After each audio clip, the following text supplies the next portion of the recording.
Hey everyone, welcome to PunkCast. My name is William Maxwell. I'm a student of Web3 and the owner of Punk4527. CryptoPunks are 10,000 uniquely generated characters stored permanently on the Ethereum blockchain.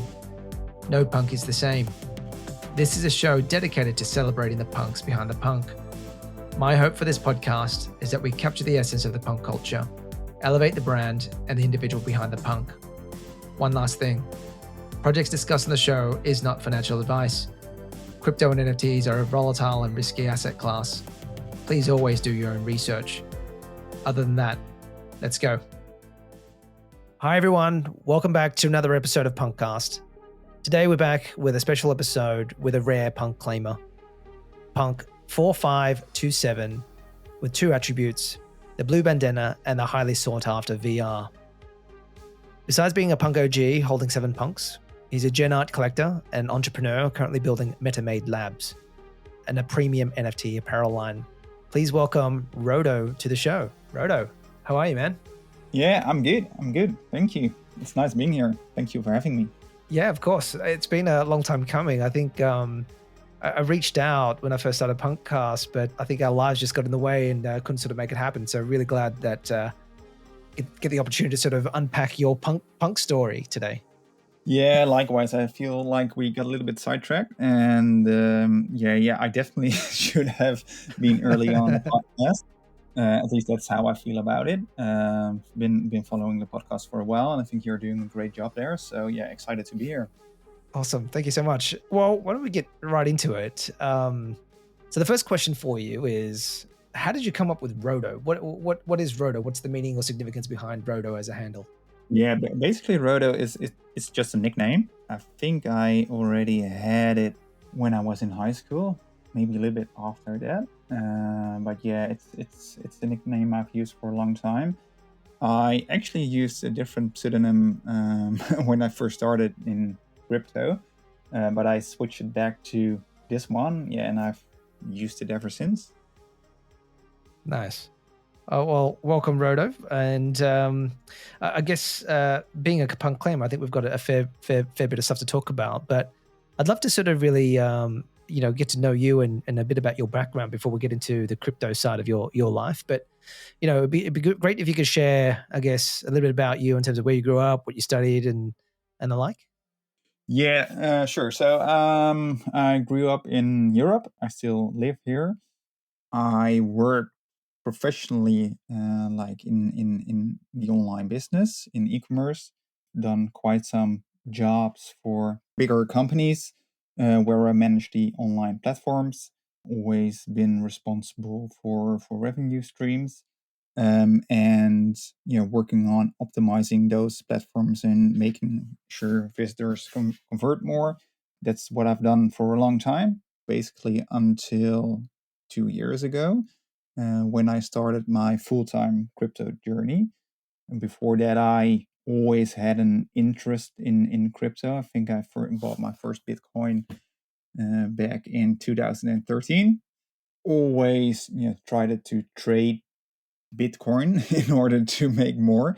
To be honest, like I wasn't that successful with it. But yeah, I you got to try, right? But yeah, I've been involved with crypto for a long time. Also mined Dogecoin back in the day. Probably bought my first Ethereum back in 2017. Yeah, I can tell my whole CryptoPunk story now, or but I'm sure like you have a million questions. So yeah, no, I think let's ease into it. But maybe, I mean, I'm just interested to go back into your sort of background to get to know, I guess, what your sort of skill set is. I think you sort of said you sort of worked in e-commerce. Were you always in the tech sort of industry? Are you sort of a programmer, developer, like, or you sort of a more of a business, operational, marketing sort of person? Like, how would you sort of characterize, I guess, your skills base? yeah, so I'm more sort of like a business/marketing guy. Actually, like when I was younger, I made websites myself. So I did actually the programming with HTML, CSS, a little bit of JavaScript. I already did it when I was like 17. So I know the tech side pretty well and how it works, but I didn't pursue that professionally.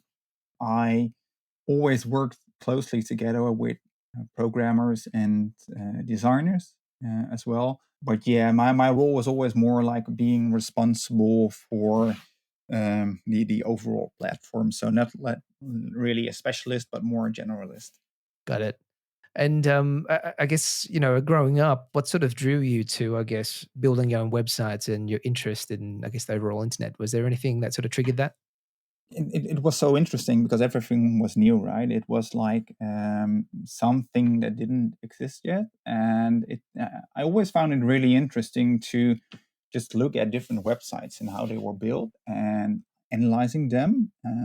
I guess I'm quite analytical, and I just looked at the code and see how it was built, and I actually had fun in rebuilding it and changing it and making it my own and making new websites based on that code and yeah, doing something with it, and that's what drove me, and yeah. And what sort of websites were you tinkering or building early on? Just like personal hobby projects, to be honest. They weren't that special.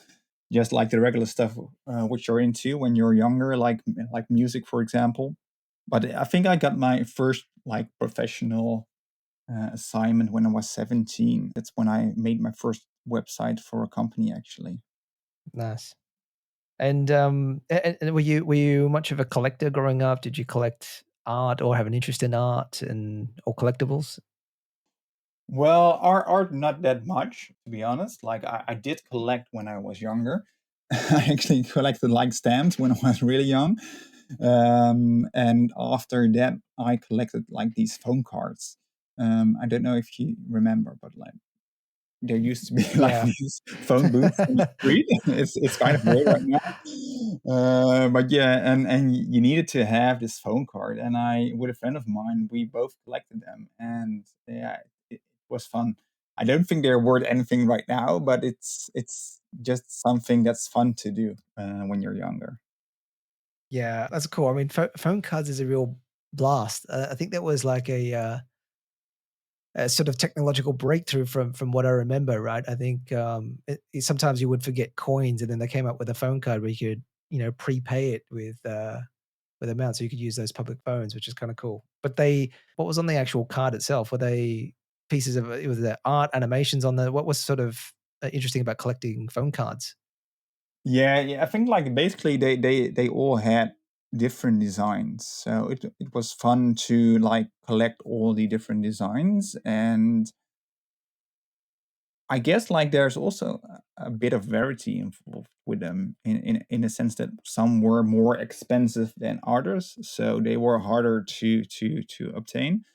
And like that, obviously, like when you think about it, it's more or less the same with NFTs because maybe you want to build a collection, you want to collect all pieces or different pieces with different traits, and some are more rare than others. So yeah, I can actually see like where my NFT journey started. So I guess it started back in the day by collecting phone cards.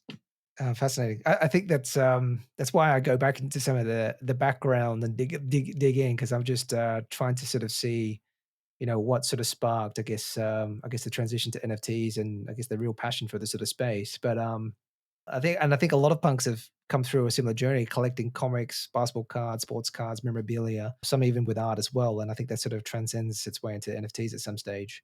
Cool. So and then okay, so then you grew up collecting stamps, phone cards, started tinkering with building your own websites, and then started working professionally with e-commerce platforms, more on the business side, and then transitioned to sort of crypto and running your own business as well. So I sort of see that you're running Metamadelabs. Is that right? Yeah, yeah, that's correct. So what is Metamadelabs, and I guess what problem are you trying to solve with Metamadelabs? So yeah, basically, Metamade Labs, we make custom collections, either B2B or B2C. Like the thing is with yeah, I don't want to call it merchandise because when you hear about merchandise, you always think about these low quality products which are produced in bulk. But that's something we are not doing. Like we are building high quality collections that are sustainably produced and tailored to the needs of the actual customer. So when I first received my Web3 merch, it was from Doodles actually. Like when you order it, you are very excited about it. You see the images, you imagine like how they will feel, the fabric that is used, and when you get them, at least for me, I was always disappointed with the quality of the fabric, of the design, of the actual prints, and I wanted to solve that. Like I wanted to provide a different solution to the community. Like when you order a piece of clothing, you want it to like feel nice, you want it to have good quality, you want it to be sustainably produced, you want to have more options than just like a black hoodie, which is more or less the standard in Web3. So basically I wanted to do things differently and yeah, show the space. Okay, well, this is also an option. We can also do it this way. That's cool. And yeah, I sort of see you've made some stuff for GM DAO as well. I think the hoodies and tees look pretty dope. Cool. So then, right. So why don't we talk about your crypto sort of journey? I think you spoke about being really early into sort of Bitcoin and to the extent of even mining Dogecoin. So you've sort of definitely been around for a while. What was your sort of entry into Bitcoin like? How did you sort of first hear about it, and what sort of intrigued you to delve a little bit deeper in 2013, a long time ago? Yeah, so yeah, in 2013, I actually bought my first Bitcoin, but I actually first heard about it when it was first released. And I remember actually speaking with a roommate of mine about it, and we were discussing it. And I was asking him, well, do you think this is a good investment to buy some? And he said, no, no, no, you don't need to do that because like it's not going to be worth anything. So I didn't do it in the end, and obviously like that's something I regret. But yeah, that's just the way it is. But yeah, I was always pretty early because I was always following these new technological developments. And after the first like bull run of Bitcoin, I was like, okay, maybe this is gonna be something. And then in 2013, I knew, okay, well, isn't going away. This is only going to get bigger. So then I decided, okay, I need to do something with it. I need to have an exposure to it, and that's why I decided to buy some back in the day. And like regarding the other coins and the mining the Dogecoin, it was just basically having fun. I had this mining rig back at home. I wasn't necessarily like really good at building these rigs, but I managed somehow to build it. And yeah, I was just mining it and having fun and trying this new technology and not necessarily like expecting to become a millionaire out of it or really rich, but just like exploring the technology and these new possibilities and yeah, having fun with that technology. And what was your transition into ETH? Like, did you get in at the ICO stage, or did you buy a little bit later for ETH? No, actually, I didn't get in with the ICO stage because I got pretty burned with the ICO craze of 2017. So I decided like, okay, I'm not going to do anything anymore. And I actually remember that some people were saying, okay, well, this is different. This is going to be huge, blah blah blah.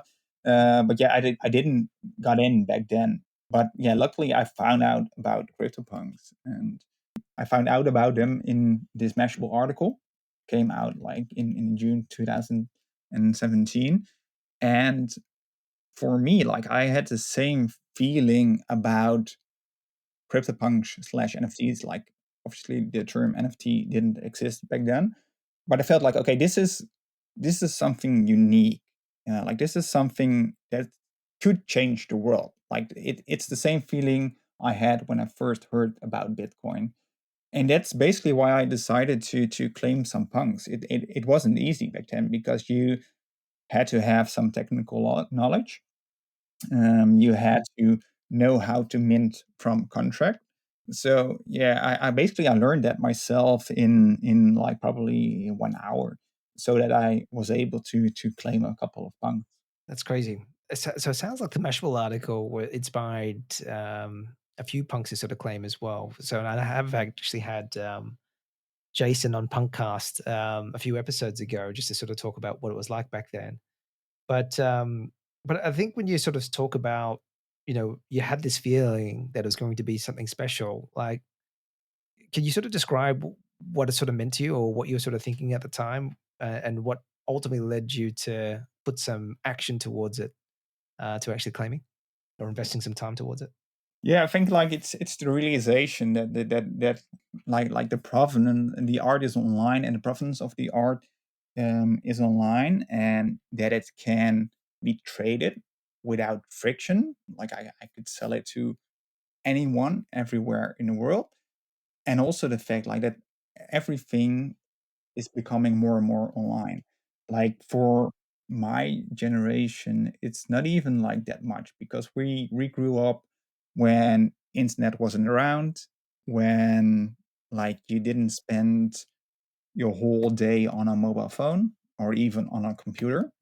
And obviously, like for the people that are growing up right now, it's really different. It's like it's a completely different world, and for them online is normal, it's the standard, so to say.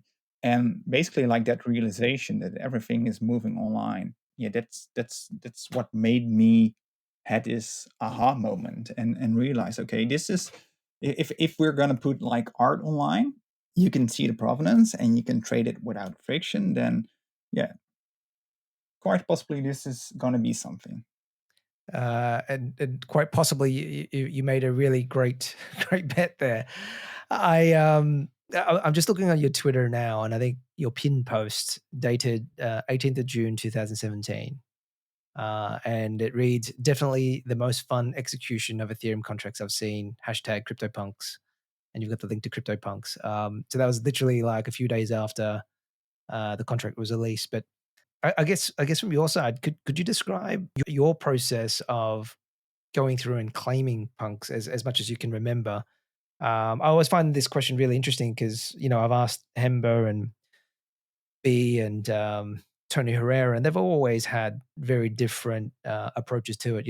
Hemba figuring out a way to claim really, really fast, being able to claim up to 1,000, and Tony Herrera sort of waiting, sort of 15 minutes or so just to sort of for the block to sort of execute and then go again.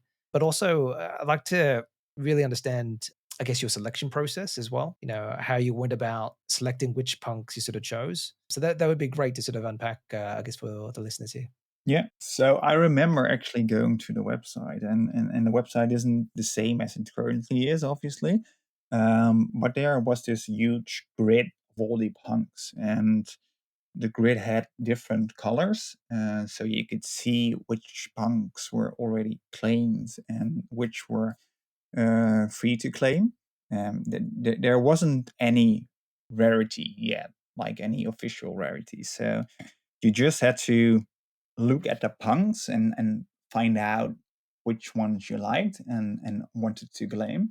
I actually remember that I looked for the aliens and the apes and the zombies, because obviously those stand out, but I couldn't find them. Like I think I learned like this year that they were already claimed like 3 days before I started to claim. So yeah, those were already all gone. But for me, like I didn't want to claim a lot necessarily. I just wanted to claim like a few. I didn't claim those punks that were like really clean. What's like in what people like nowadays. I remember like okay, I wanted to claim a couple of punks that are a little bit different, a little bit weird, maybe really punky, but not like the clean ones. So I just started to look at the grid, and I didn't really have a system. I just looked around, didn't look for any specific traits, but just, yeah, claimed the ones that I found a little bit different and interesting.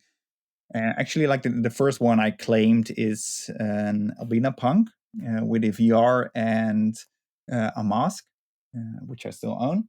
Yeah, and I think that's what started like my bandana uh, trade collection. Because after that, I also claimed the bandana and DVR. Gotcha. Rodo, how many punks did you actually claim? Do you recall? Yeah, I claimed 10 punks. So I didn't want to claim too many because I wanted to leave some for others as well, which turned out to be incredibly naive, especially considering like a couple of people claimed hundreds or even thousands at once. So yeah, it's yeah So you claim 10 yeah punks? yeah Ah, nice. yeah. And how many do you have left? Because you got 7. I sort of see 7 in your collection in your gallery, but you said you've got a albino VR with a mask as well. Yeah, so I have 7 indeed. I sold 2 of them to basically to diversify a bit because I was so exposed to punks. And I traded actually the first one that I traded was a purple hair, and I traded it for a Fidenza. So that's the Fidenza that you see in my profile picture. Ah, Um, got it. yeah, and like I have a little bit of a regret that I traded that punk specifically because it's such a nice punk. But yeah, it landed me the Fidenza, and I got 2 other NFTs, and I got 16 ETH. So in the end, it was a good trade. But yeah, I still would like to have another purple hair someday again. Yeah. Your Fidenza is quite nice, by the way. I'm a big fan of the soft shapes. Side note, but we could talk about Gennard a little bit later on. That's amazing. And then of all the punks that you've got, why have you picked Punk4527 as your primary punk? The blue bandana and the VR goggles, which I love, by the way. Yeah, I think because it's one of the most clean ones that I own, but it's also the most standout one. Like I've heard from a lot of people say, okay, well, your punk is really unique, and I think it's a really interesting combination of traits. So yeah, that's basically it. Like, and it's really a standout punk. I think it's quite original. Yeah, it's definitely Rodo for sure. And yeah, and I think you've got just looking at here, you've got a thing for blue bandanas, the wild black hair, and also the VR goggles as well. But what a collection you have. I actually used to have another blue bandana, but I sold it like I think maybe a year ago. Nice. Yeah. And do you recollect much about the community back then in 2017? Were you actively participating in, I guess, the CryptoPunk community? I did join Discord early on, but I didn't really participate in the community. I know I looked in like the different channels, but I fairly quickly muted Discord actually because I got too many messages, and I was kind of annoyed by it. Like I like if I could go back in the day, then I would definitely have interacted more with the community. But yeah, I was like Web3 wasn't as big as it currently is, and I was just like full time focused on my professional job. So I also didn't have time to spend all day in Discord. So yeah, in the beginning I never spent that much time with the community. I think that changed like late 2020 when I started to get more involved with crypto again. Got it. And at what point did you actually change, I guess, your avatar to a CryptoPunk? Was that as soon as you minted, claimed a punk back in 2017, or did that take a while? Yeah, I think it's I was one of the first on Twitter who changed his profile picture to a punk. And I remember like there was like I expect that some people would comment on it, but there was like zero reaction, which I found pretty strange because obviously I felt okay, this is revolutionary and this is gonna change the world. But yeah, it turned out people didn't feel the same back then, and yeah, it's like if you have a punk nowadays, then people see it as a status symbol, but I think that only started like in 2021 when the floor price started to increase. Yeah. Oh man. And so, I mean, like, it's a bit of a journey, right? I mean, like, you've claimed 10 punks and you've held most of them, right? So, so kudos to you. But you know, at what point did you sort of start coming back in and realizing, going, oh shit, these punks are actually worth something now? And how did you sort of feel about that? Was it sort of an exciting thing for you? It's like maybe I should tell, like I could have sold punks in the beginning after I claimed them, but I always figured like, okay, well, it's not worth it to sell them for $50 or $100 or even 1,000 bucks, because I felt, okay, this is something unique. I remember like late 2020, they started to slowly increase in value, and I always had this goal. Okay, if they're gonna reach like 100K, then I'm gonna sell one. But when the bull market happens, then obviously like you're not selling, because it feels like, okay, this can go higher and higher and higher. And I still remember the day actually when they reached 400K. I remember I woke up and I saw like this explosion of the floor price, and in hindsight, like that was like the top of the market, and it should have been smart to sell maybe a couple and buy them back later. But yeah, I think that's also the thing with NFTs, like you get attached to them, so it becomes hard to sell them. Mm.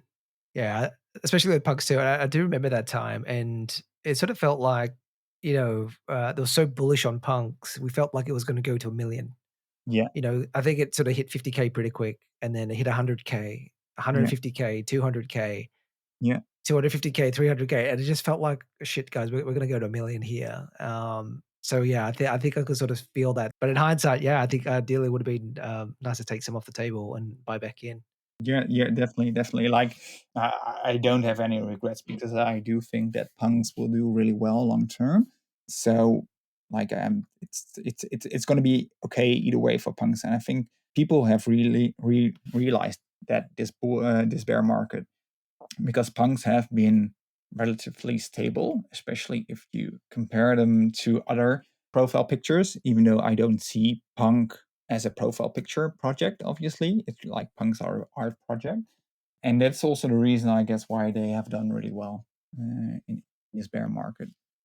And actually, like it's really interesting to see that people also started to realize that, because there was also this moment in time where there was punks were flooded because they didn't have any utility, and people were screaming, "Hey, well, punks need to have utility because like these bored apes, they were getting all these drops and um, like they were making huge amounts of money." But for me, it's always been like, okay, punks aren't about that. Punks don't need utility. Like CryptoPunks, it's a finished project. It is what it is. But like people didn't realize that at that point. Yeah, I'm kind of glad that they do realize it right now. Yeah, I think it's more evident and easier to digest in a bear market when everything else is going down and punks are still holding their value based on exactly that, right? I mean, punks are a finished product with no sort of external dependencies. But I can remember at that time when, you know, board apes were on the rise and they were getting other side, they were getting parties, they were getting, you know, airdrops. Basically, they were just getting free money. And there were punks sitting on the side, and I could sort of see some punks, me included, probably getting a little bit salty at that, right? So, and it's hard to sort of digest, like, you know, you know, I guess your what you sort of see as your competitor, PFP project, getting all this free money, and punk's not doing anything. It's hard to just sort of sit there and just sort of say, in the middle of a bull market, to sort of say punks don't need to do anything. We're going to do our own thing, right? So, but I think in this bear market, I think, you know, it just proves that sort of thesis even more, right? And it's a safer bet as time goes on, for sure. Yeah, and it makes sense, right? Because everybody loves free money, so it totally makes sense that some people scream that and that they want to have utility. But yeah, it's a good thing that they didn't listen to that, and yeah, punks are what they are. So that's So let me ask you then, since you're a claimer, and I normally ask this question towards the back end of the interview, but when you found out about Lava Labs selling CryptoPunks IP to Yuga, like how did you process that? What did you make of that sort of news?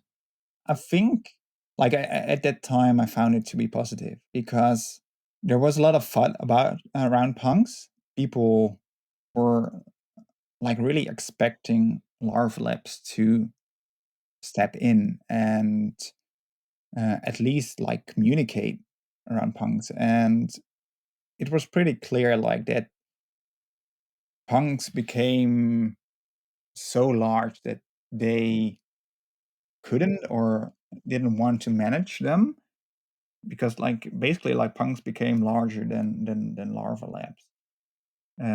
So in the end, I felt okay, this is gonna be a positive thing.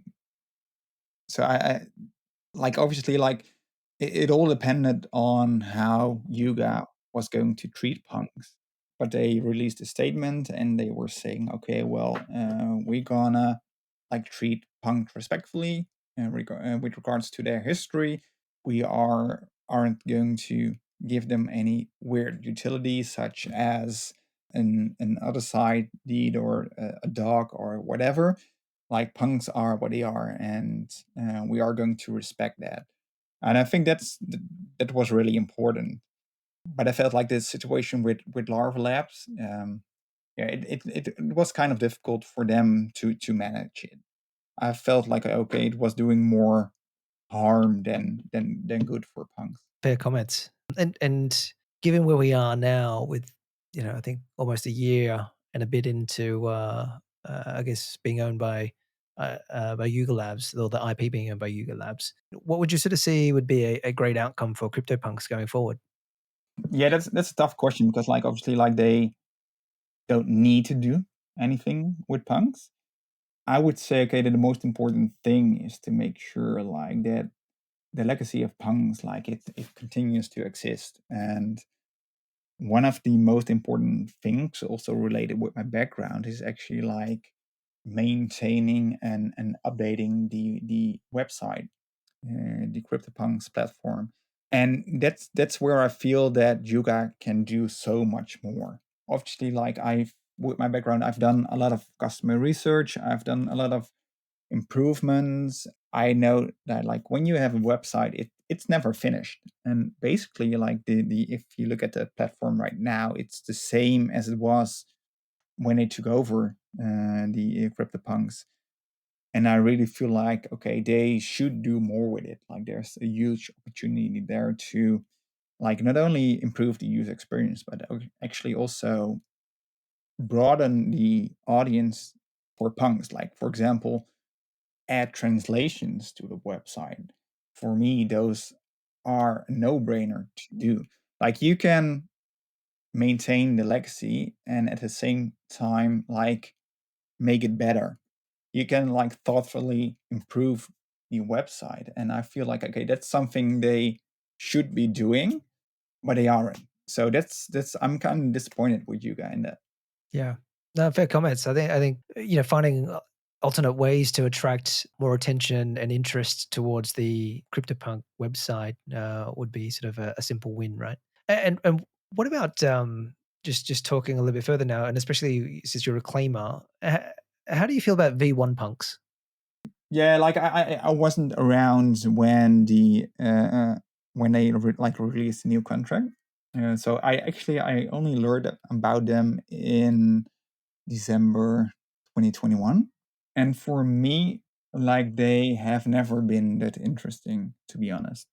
Like obviously they are part of the CryptoPunks history, but the community consensus has always been okay, we move forward.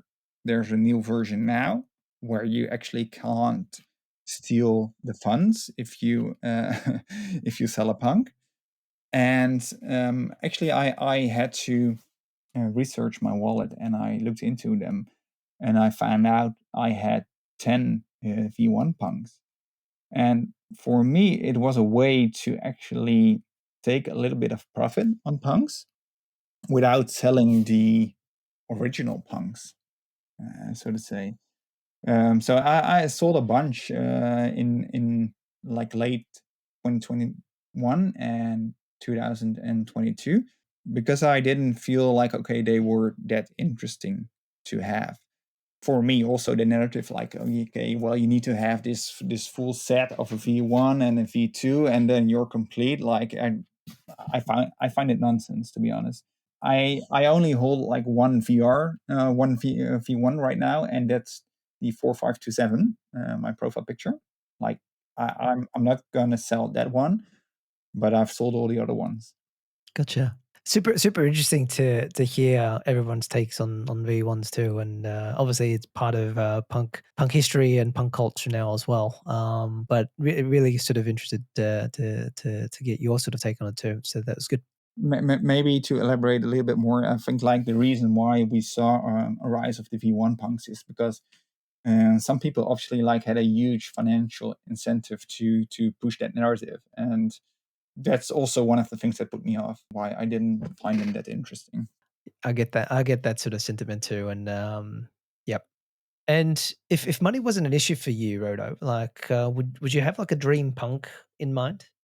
I've never dreamt like of, okay, I want to have this punk or this punk because I've always owned punks. So like if money wasn't an issue, like the only thing that what I would want to do is probably build an specific collection around a specific trade. For example, a collection with only VRs, or a collection with only albino punks, and that's something that what I would do probably when I would have the funds.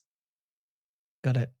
I think Plutonium's done a really. He sent out a tweet, basically just curating different collections of punks, and to that point as well, I think it could be a fun way to collect punks by trait as well. Yeah, actually, like another Dutch punk, Mechanical, he did that, and he has like a lot of albino punks, and I think most of them have frumpy hair. But yeah, it's an insane collection. Yeah, it's so fun to curate your collections in such a way. So yeah, that's that's one of my yeah, dreams that I still have. Only if we had more ETH, Roto. And, Yeah, I'm always short of it. mate, I'm just looking through your collection on gallery as well. I mean, you've got some real grails in here. I sort of see you've got a Matt Kane Gazer's aluminium trait, super rare and beautiful. Chromie Swiggles, obviously the Tyler Huff's Fidenza. You got Meridians as well by Matt. You know, of throughout your whole collections and your collecting sort of journey, like, do you have any sort of favorite artists or collections that come to mind for you? Yeah, well, I think like my collection is what I love because I didn't mint a lot of art blocks early on. Basically, I what I have right now is what I've collected the last 2 years.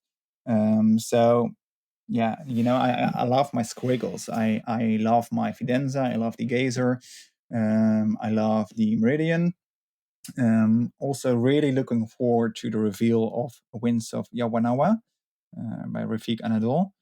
That's a crazy drop, right? I mean, yeah, I think shout out to Dat Punk. He got me onto those as well. He's super mega bullish on them, and I think you are as well. I think, geez, you've got 7 of them in the bag. But yeah, they're beautiful pieces. Looking for reveal. Are you looking to collect any more Rafiks, or are you sort of comfy with your existing sort of bags of Winds of Yawanawa? Well, I feel like I can't own enough, but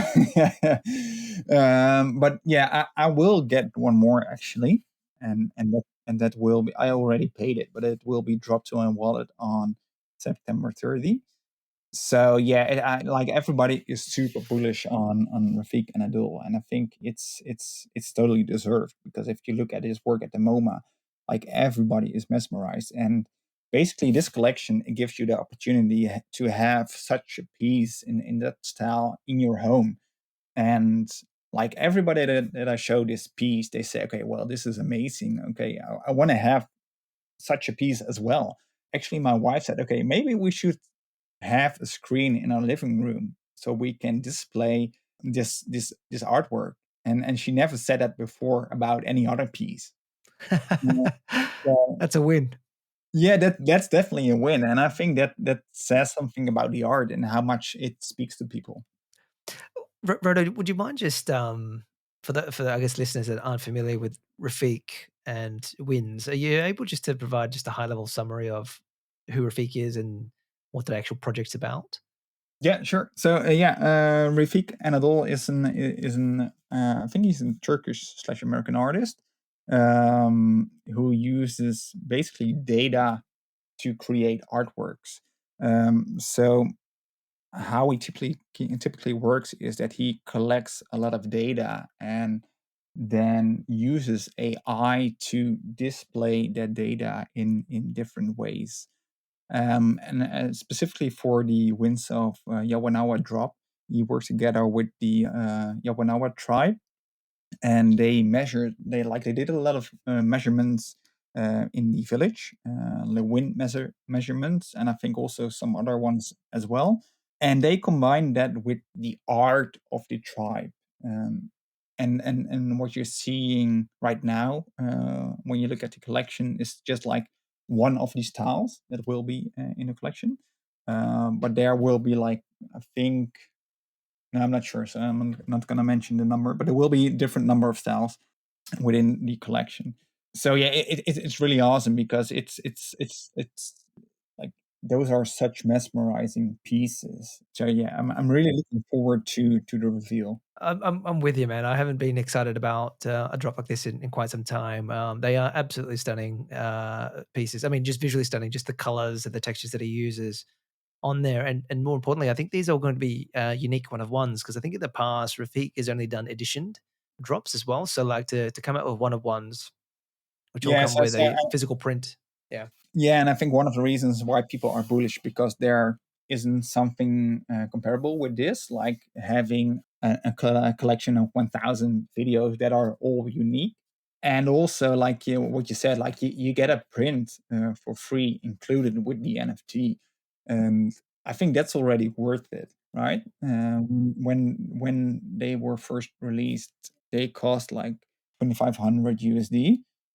Like basically that's like it's already worth to buy it for the print, and let alone like yeah. tea and the video. And my understanding is that I mean, most of that will go back to the tribe, the Brazilian tribe of Yoanawa as well, right? So it's going to a good cause as well. Yeah. So yeah, there's a lot of positive things about this project. Really looking forward to it. And yeah, man, I think you've got. I know you sort of didn't come through an art background, but I'm just looking through your collection, and you've got an absolutely stunning eye for art, as it sort of seems, right? So congrats on that. And if you look across, I guess, into the punk community, do you have like a favorite personality that comes to mind? Oof. It That could be a it's few. Yeah, that's a tough question. Like nah, I don't have like one punk that really stands out, to be honest. Like I feel like I've a lot of punks are really nice people, and I've been to a lot of events, and it's always so much fun to meet punks and to interact with them and to party with them. Like they're great people, and they're all really interesting, and as you probably know as well, they all have their own story and a different background, and I think that's also what make punks really interesting.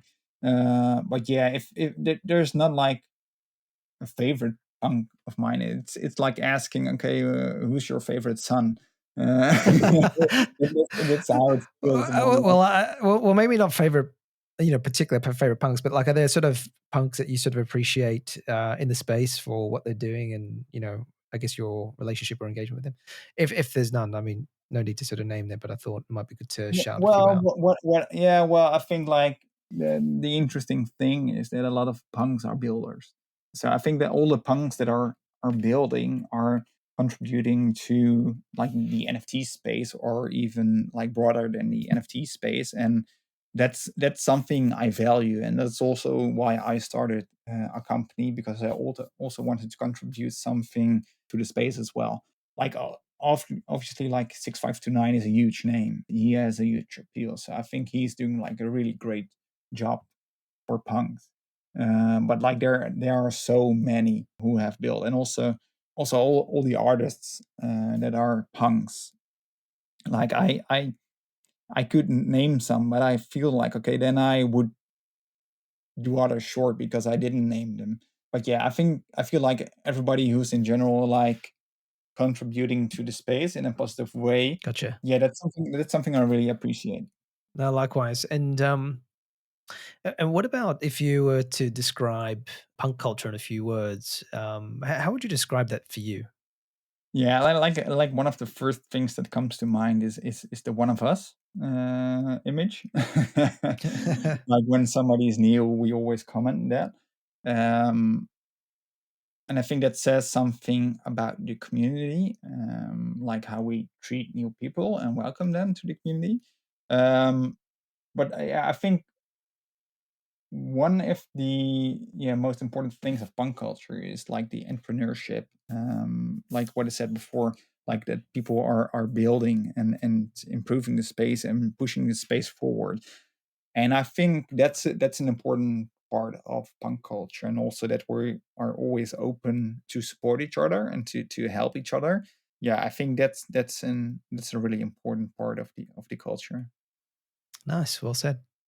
And Rodo, if you could pass on a message to the next owner of your Punk 4527, what would you like to say to them?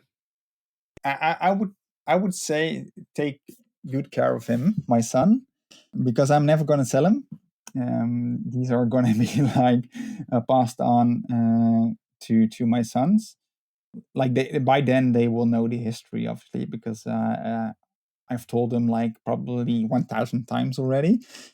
So yeah, I'm like some NFTs that you own, you don't want to sell them, right? You just want to keep them in your family and you want to pass them on.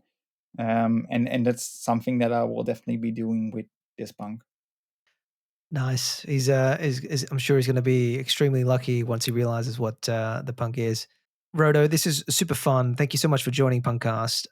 And really delighted to sort of hear your story, and obviously a real treat to have you as part of the punk community, contributing the way that you do, supporting and collecting art and leading the way through in terms of less grifting in the space as I could sort of describe it. But yeah, thanks again for joining Punkcast. Any sort of final closing comments on your side, and what's the best way for people to find you? Yeah, thanks for having me. It's been fun being here. Yeah, you can always reach out on Twitter or find me in the CryptoPunks Discord. Awesome. Guys, that wraps up an episode of Punkcast for the week, and we'll be back next week with another punk. Bye for now.